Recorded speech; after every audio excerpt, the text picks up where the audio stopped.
Assalamualaikum warahmatullahi wabarakatuh. Hai teman-teman, kembali lagi bersama saya di sini. Kali ini kita akan belajar tentang PostgreSQL. Pada tutorial kali ini kita akan melihat sebuah contoh kasus dan menerapkan uh, penyelesaiannya. Oke, kita di sini sudah punya sebuah file kasus.pdf. Untuk linknya akan saya sertakan di bawah sehingga kalian dapat mengikuti tutorial kali ini. Mari kita lihat kasusnya. Oke, di sini selamat datang di Samsung Tech.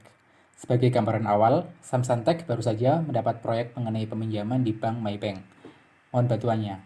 Kita lihat step yang pertama. Step yang pertama, CTO Samsung Tech, Namdusan, meminta Anda untuk mengembangkan server basis data Bank Maybank.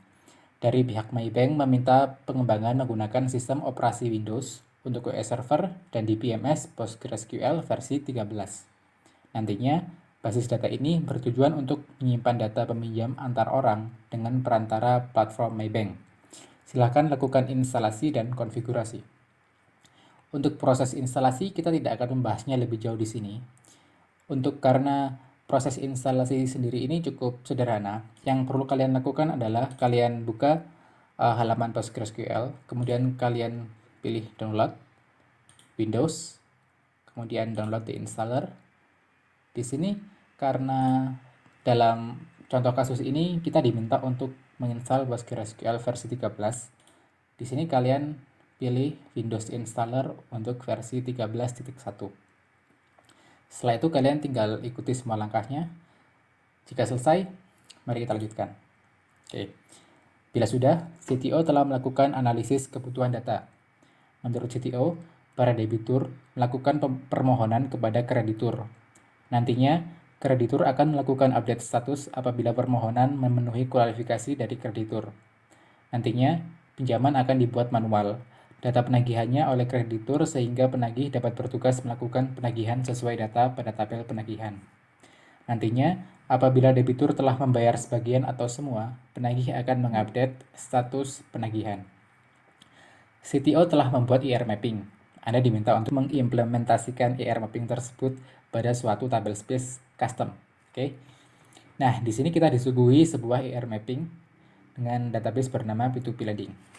Langkah yang pertama harus kita lakukan adalah kita buka pgadmin. Jika kalian telah menginstal PostgreSQL, kita akan diberi pgadmin. Pgadmin ini sudah terinstall secara default. Oke. Setelah itu kita konekkan. Mungkin kalian sudah connect ke server. Bagi yang belum, kita di sini kita klik kanan, create server. Kemudian untuk namanya ini terserah. Misalnya Samsung Tech. Koneksinya kita ke localhost karena kita installnya di localhost. Portnya 5432. Ini port defaultnya. Jika kalian pada saat melakukan instalasi mengubah portnya, sesuaikan ya. Untuk maintenance database ini biarkan seperti default. Untuk username-nya Postgres. Untuk passwordnya ini diisi saat kalian menginstal PostgreSQL. Waktu proses instalasi Postgres kan kalian dimasukkan untuk dimintai password. Oke, masukkan di sini. Setelah kita tersambung, kita akan buat database baru. Di sini databasenya masih ada default ya. Kita klik kanan. Sebelumnya kita buat tabel space dulu ya, karena di sini diminta untuk mengimplementasikan IR mapping tersebut pada suatu table space custom. Oke, untuk membuat tabel space baru, kita buat sebuah folder baru. Tabel space ini adalah lokasi fisik di mana data kita disimpan. Kalian buka file explorer, kemudian terserah di mana saja, misalnya saya di sini. Kemudian klik kanan, kita buat sebuah folder baru ya, new folder. Beri nama misalnya table spaces, seperti ini. Setelah itu buka, kemudian kalian copy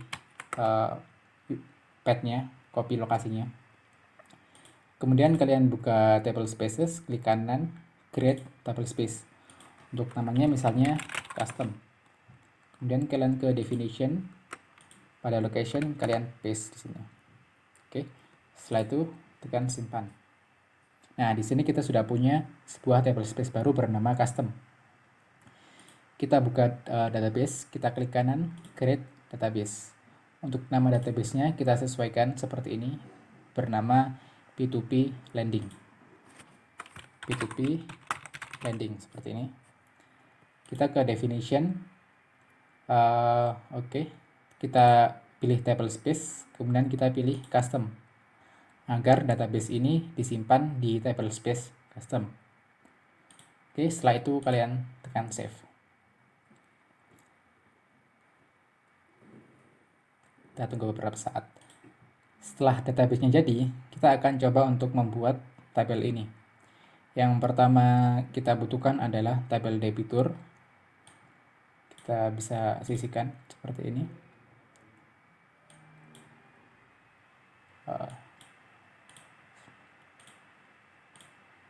Kita buka database P2P Lending, kemudian kalian buka schemas, kemudian di sini tables, kalian klik kanan, create table.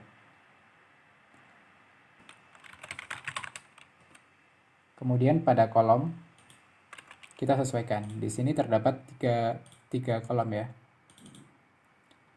Kita tambahkan 3 buah. Kemudian ID, nama dan alamat. ID, nama, dan juga alamat. Kemudian untuk data type ID kita pilih serial. Ini seperti auto increment jika di MySQL. Kita pilih not null dan primary key. Untuk nama kita gunakan karakter varying. Di sini ukurannya 50 dan 100. Kita isi 50 dan juga 100. Oke. Kemudian simpan. Kemudian kita buat tabel baru. Kali ini kita buat tabel permohonan peminjaman. Permohonan peminjaman. Untuk kolomnya ada 1, 2, 3, 4, 5, 6, 7, 8. Ada 8 kolom. Kita tambahkan 8 kolom. Oke, isinya ID kreditur, ID debitur, tanggal, total, jumlah, alasan, dan status permohonan. Kita tambahkan ID, pilih tadi, ID debitur, ID kreditur, tanggal, total,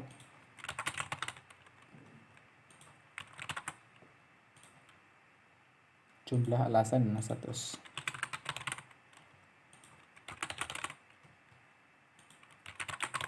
Oke, untuk ID kita gunakan serial.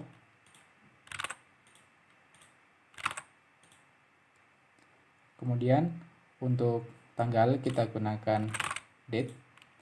Untuk total di sini menggunakan integer, tapi akan kita gunakan big integer. Untuk jumlah pengembalian kita gunakan integer. Alasan varchar. Alasannya varchar. Oke. Atau karakter varying ya. Untuk statusnya enum, tapi kita gunakan karakter varying saja agar mempersingkat proses pembuatan. Kita atur 100, ini 10. Untuk yang ID ini kita not null dan primary. Oke. Kemudian di sini ada tabel debitur dan ini ada ID debitur, di mana ID debitur ini merupakan foreign key dari ID yang terdapat pada tabel debitur. Kita ke constraint, foreign key, kita tambahkan. Jadi kita beri nama misalnya apa tadi, debitur underscore fp. Setelah itu kalian tekan edit, ke kolom lokal kolomnya ini kita pilih ID debitur, referencesnya kita pilih tabel debitur, untuk referencingnya kita pilih ID.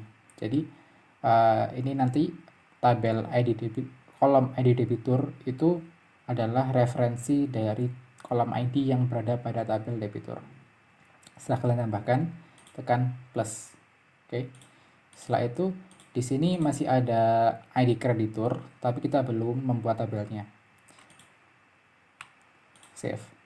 Nah, Setelah itu kalian buat semua tabel ini dan juga atur referensi dari foreign key-nya sesuai dengan apa yang ada di sini.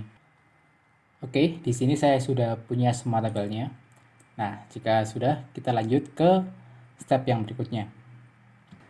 Pada step ketiga, di sini ada Lee Chulsan, rekan pengembang dan keamanan di Samsung meminta Anda untuk membuat beberapa pengguna dengan ketentuan berikut. Terdapat akun super user selain akun root, sehingga apabila kebutuhan akses bisa menggunakan akun ini. Format akun, nama, kelas, nomor absen.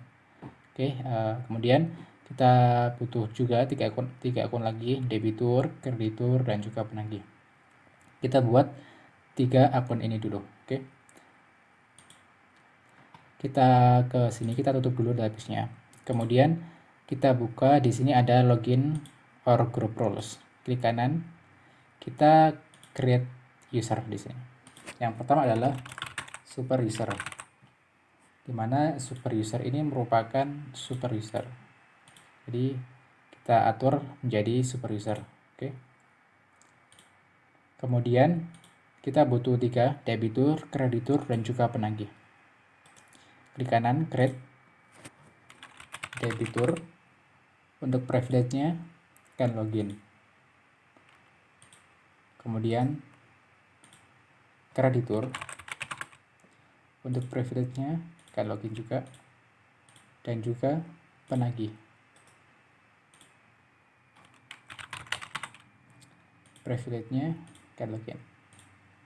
Oke, nah di sini kita sudah punya 3 akun, debitur, kreditur, dan juga penagih, serta 1 akun super user bernama super user. Ia juga ingin Anda memastikan bahwa autentikasi dan koneksi antara server, basis data, dan klien aman. Salah satu cara untuk mengamankan koneksi adalah dengan mengubah port default-nya. Untuk mengubah port default, kita dapat pergi ke file instalasi PostgreSQL.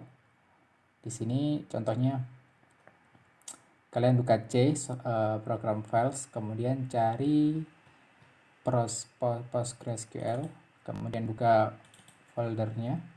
Nah, di sini kita buka folder data, kemudian cari postgresql.conf.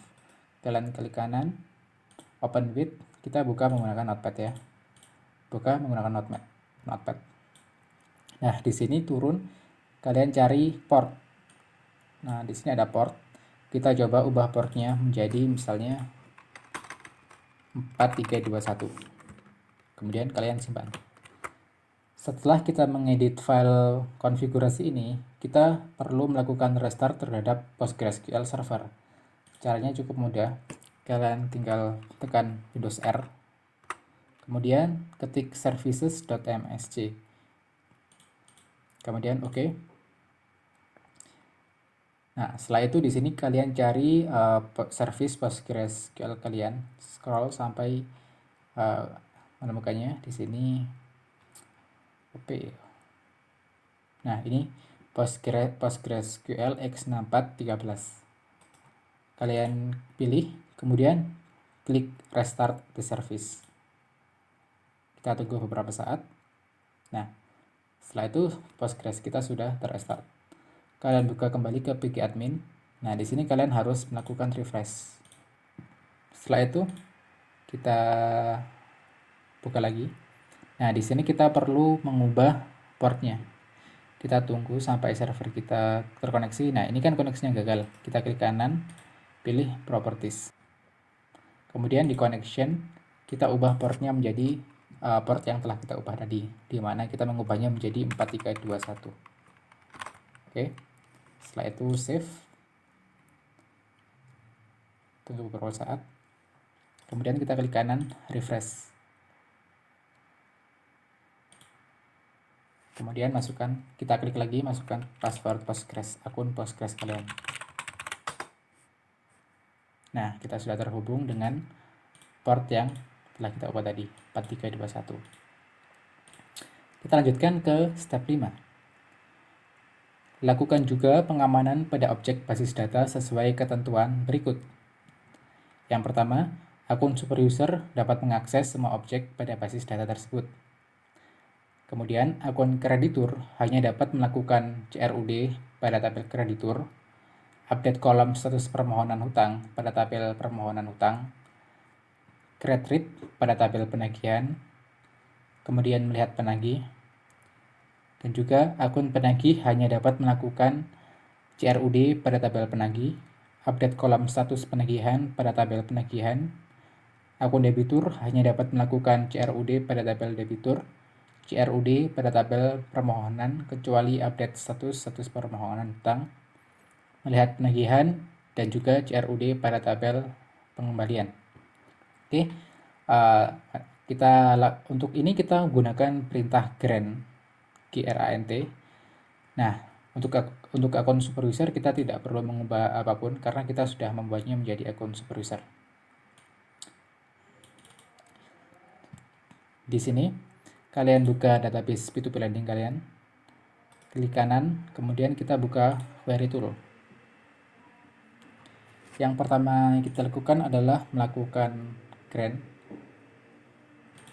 untuk user kreditur, di mana kreditur itu dapat CRUD pada tabel kreditur. Caranya grant, untuk create itu insert, untuk create itu select, untuk update, untuk delete itu delete.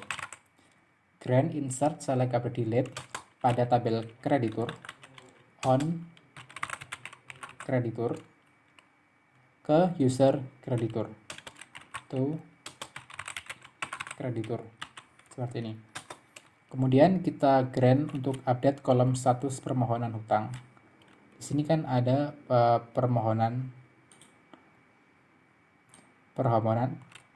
peminjaman. Jika kita lihat pada kolom itu terdapat kolom yang bernama status.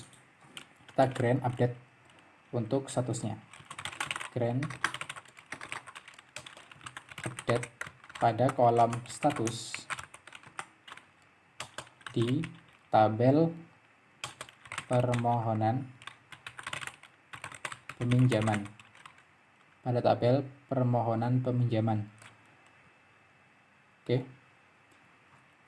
ke kreditur. Kemudian create read pada tabel penagihan. Grant, insert, select, on penagihan to kreditur. Kemudian melihat penagih. Grant, select, on penagih, penagih to kreditur. Oke, sekarang kita jalankan script ini. Jika sukses akan muncul output seperti itu. Nah, bagaimana cara kita mengeceknya? Untuk mengeceknya kalian buka tool yang bernama PSQL. Kalian sambungkan ke database kalian localhost. Untuk databasenya itu apa tadi? PTP lending. PTP lending. Untuk portnya 4321. Username-nya kita pakai Postgres dulu. Passwordnya yang kita masukkan. Nah, jika kita lihat di sini, kita lihat tabelnya. Caranya adalah garis miring kebalik DT atau display table. Kita di sini punya 1 2 3 4 5 6 tabel. Debitur, kreditur, penagih, penagihan, pengembalian, dan permohonan peminjaman. Untuk melihat permisinya kita garis miring terbalik Z. Nah, di sini jika kita lihat pada tabel kreditur, di sini kreditur punya akses add, read, write, dan juga delete. Kemudian pada tabel penagih, kreditur punya akses read, jadi kreditur bisa membaca penagih. Kemudian pada tabel penagihan, kreditur di sini punya akses add dan juga read. Untuk pada tabel permohonan peminjaman, nah di sini pada kolom privilege, kreditur punya akses write pada kolom status. Jadi kreditur dapat mengupdate nilai dari kolom status pada tabel permohonan peminjaman. Oke. Nah, di sini ada yang kurang. Jika kita ingin melakukan update, tentu saja kita juga perlu permission untuk select, yaitu melihat datanya. Nah, di sini kita hanya melakukan grant update saja, tapi kita juga perlu menambahkan select ID. Nah, jadi kita beri permisi, kita beri privilege untuk kreditur ini melakukan select ID saja pada tabel permohonan peminjaman. Setelah kalian tambahkan ini, kita run lagi. Oke.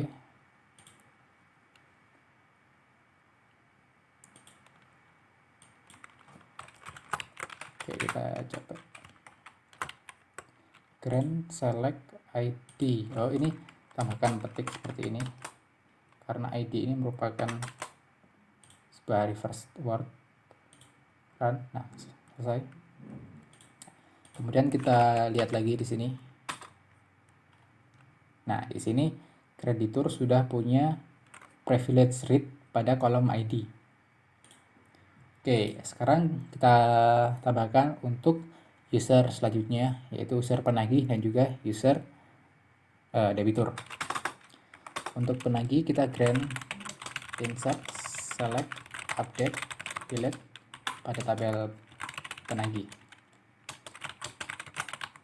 Kemudian update kolom status penagihan seperti tadi, kita tambahkan select dan juga update pada status penagihan pada tabel penagihan. Jika kita lihat pada tabel penagih, di kolomnya terdapat kolom status. Jadi ini grant select ID dan juga update status pada tabel penagihan ke penagih. Oke. Setelah itu kita grant juga untuk user debitur. Grant insert select update dan juga delete on debitur to debitur. Jadi user debitur ini punya akses insert select update dan juga delete pada tabel debitur. Kemudian grant insert select update dan juga delete pada tabel permohonan hutang, pada tabel permohonan hutang atau permohonan peminjaman. Itu debitur. Kemudian melihat penagihan, grant select on penagihan to debitur dan juga grant insert select update delete on pengembalian to debitur. Oke. Nah, sudah selesai. Kita lihat lagi di sini. Kita lihat yang pertama, akun penagih hanya dapat melakukan CRUD pada tabel penagih. Pada tabel penagih, kita bisa lihat di sini bahwa user penagih dapat melakukan add, read, write, dan delete. Kemudian, akun penagih hanya dapat melakukan update kolom status penagihan pada tabel penagihan. Jika kita lihat di tabel penagihan, kemudian di kolom privilege, di sini penagih dapat melakukan read pada ID dan juga write pada status. Oke, jadi sudah berhasil. Kemudian untuk akun debitur hanya dapat melakukan CRUD pada tabel debitur. Jika kita lihat pada tabel debitur, di sini akun debitur sudah dapat melakukan add, read, write, dan juga delete. Kemudian akun debitur hanya dapat melakukan CRUD pada tabel permohonan hutang kecuali update status permohonan hutang. Kita lihat tabel permohonan penagihan ya. Permohonan peminjaman. Nah, di sini debitur sudah punya add, read, write, dan delete untuk tabel ini. Kemudian dapat melihat penagihan. Jika di tabel penagihan kita sudah lihat di sini bahwa debitur sudah punya akses read. Kemudian dapat melakukan CRUD pada tabel pengembalian. pada tabel pengembalian, di sini debitur sudah memiliki akses add, read, write, dan juga delete. Jadi untuk step ini, step 5 sudah selesai. Oke, kemudian kita lanjut ke step 6. Kim Yong-san, teman Lee Chul-san menyarankan Anda untuk melakukan backup seluruh basis data beserta objek basis data dan penggunanya. Sehingga apabila sewaktu-waktu disusupi atau dirusak seperti pengalaman Lee Chul-san, dapat dilakukan pengembalian data. Nah, untuk backup kita bisa melakukan global backup. Oke. Kalian pilih servernya, kemudian klik kanan backup globals. Nah, backup globals ini gunanya hanya untuk membackup objek-objek global, jadi bukan database-nya. Setelah kita melakukan backup global ini, kita masih perlu melakukan backup database. Di sini kalian buat misalnya contohnya backup global, kemudian create. Untuk role-nya ini misalnya supervisor backup. Oke, setelah selesai kita akan backup database-nya. Kalian pilih database P2P lending, klik kanan, kemudian pilih backup. Nah, di sini kita misalnya tambahkan P2P lending backup. Create. Untuk formatnya ini plain. Dalam option di sini kita sertakan include create database statement. Oke, setelah itu kita klik backup. Nah, selesai. Setelah selesai, kita dapat melihat di sini ada dua file baru. Sekarang kita coba buka untuk backup global. Nah, di sini itu ada query untuk membuat user-user yang telah kita buat tadi. Kemudian pada yang P2P lending backup ini, isinya berisi query untuk menambahkan tabel dan juga nilai data yang ada pada database kita. Oke, kita telah selesai melakukan atau membuat database berdasarkan contoh kasus ini. Kalian dapat bermain-main dengan mencoba untuk menginsert data serta mencoba login menggunakan user lain. Contohnya seperti ini ya, kita coba login menggunakan user debitur, di mana debitur ini jika kita lihat pada kasusnya debitur hanya dapat CRUD pada tabel debitur, tabel status permohonan, penagihan, dan pengembalian. Jadi debitur ini tidak bisa melakukan CRUD atau select pada tabel selain itu. Contohnya tabel kreditur. Di sini debitur tidak memiliki privilege apapun terhadap tabel kreditur. Kita coba login menggunakan tabel debitur. Sebelumnya kita buka debitur properties untuk ini. Kita ke definition, kita tambahkan password dulu ya. Misalnya passwordnya debitur. Jangan lupa untuk menambahkan password ke 3 akun ini. Kita coba tutup lagi. Kita tutup. Kita buka PSQL. Kita login menggunakan akun debitur ini. Untuk server tetap localhost.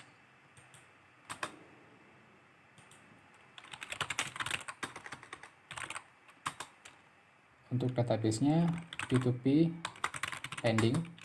Untuk portnya 4321 sesuai yang telah kita ubah tadi. Untuk username-nya kita pakai debitur. Passwordnya debitur.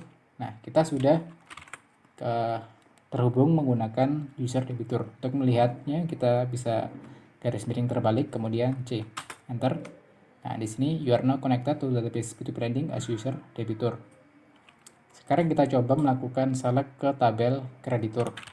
Select all from kreditur. Nah, di sini permission denied for tabel kreditur. Namun jika kita coba select ke tabel debitur,